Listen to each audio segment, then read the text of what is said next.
Hey kids, this is Ivan. How you doing?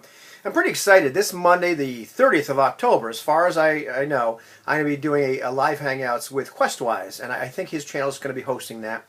Not sure when we're going to do it, but anyhow, we're going to be talking about magic, and this is something that we were going to talk about like a while ago, maybe a few months ago, and just kind of never got around to it, put it on the back burner, and he started doing his Magic in the Air series, so we talked and we decided we'd go do this. And so this video is really kind of kind of a jumping off point, at least for me, like kind of like where I usually start in thinking about magic. And I've made a bunch of videos on magic and magic systems and all that kind of good stuff.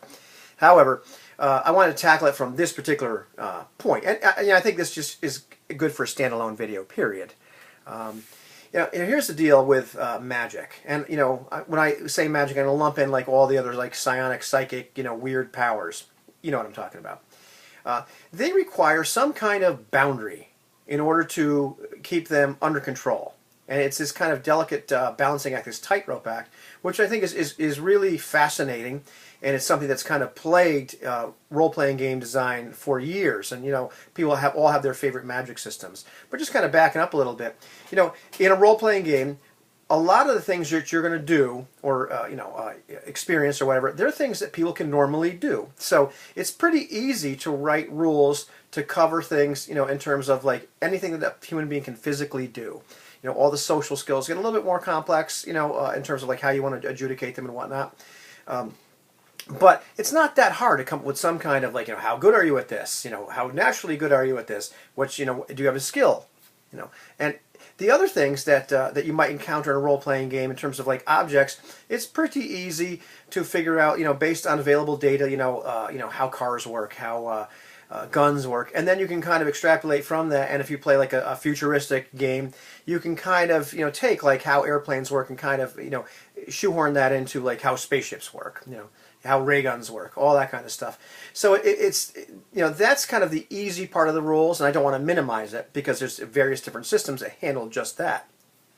But then you get to magic, and this is something that like let's look at the beginning of the hobby. The D&D used Vancian magic, and it was something where the limit they put around the spellcasting wizards was the fact that they had to memorize the spells every day.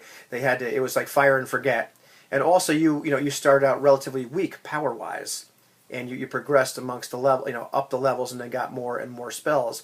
But that was the boundary that they put around it. You have to get better at this, and also you can't do that. There's only so much you can do and no more. Various other games, without going into it, have handled that differently. But that seems to be the real trick with introducing any kind of magic system into a game. When you're trying to emulate a particular genre, a particular type of fiction, I look at all the books behind my screen here on my shelf. All of them handle the ones that are fantasy handle magic on this or psychic powers or whatever differently. We've seen a bunch of movies like that. There's a bunch of books, TV, whatever. But then translating that into the role-playing game, okay, well that's really cool. The guy can do this, but then how do we make it not underpowered? But then what kind of boundary do we put around it so it doesn't completely break the game? And the person that has some kind of magic power is just ultra dominant because they can do this over and over again, or whatever it happens to be. So that's kind of part of my jumping off point for hopefully for my discussion with Questwise is talking about part of that, because a lot of games have handled it very differently, and I find that really fascinating.